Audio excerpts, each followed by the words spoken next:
বিজয়ভূতে দোগানেতে মাতের মামা আমাদের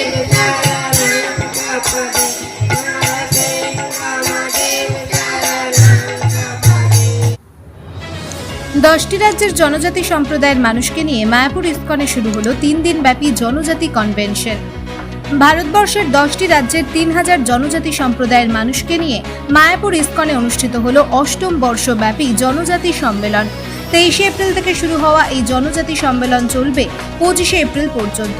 বিশ্বের যে সমস্ত জায়গায় এখনো শিক্ষার আলো পৌঁছয়নি তাদের দেখার মতো কেউ নেই।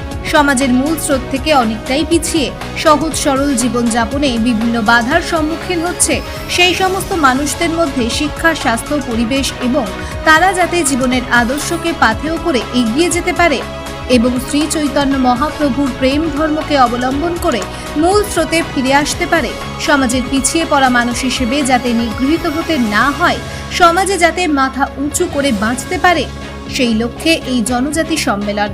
একই সাথে জনজাতি মানুষদের মধ্যে যাতে মহাপ্রভুর মানব ধর্ম চেতনা জাগ্রত হয় এবং সমাজে যাতে মাথা উঁচু করে থাকতে পারে, এই লক্ষ্যে বিভিন্ন রাজ্যের জনজাতি মানুষদের একত্রিত করে এই সম্মেলনের আয়োজন করল মায়াপুর ইস্কন।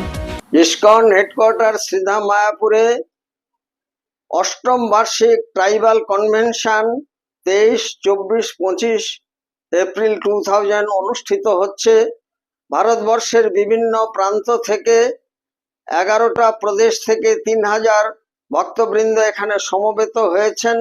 জনজাতির মানুষ, পিছড়ে মানুষ, তাদের শিক্ষা, স্বাস্থ্য, বাসস্থান এবং বিভিন্ন প্রকার সহায়তা ইস্কন থেকে করা হচ্ছে।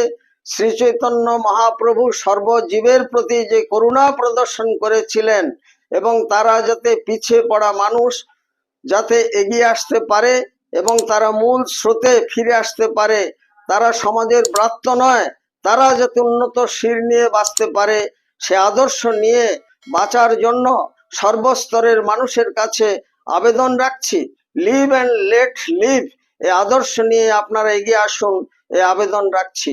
রসিক গৌরাঙ্গ দাস, ইস্কন মায়াপুর, জনসংযোগ আধিকারিক, নদিয়া।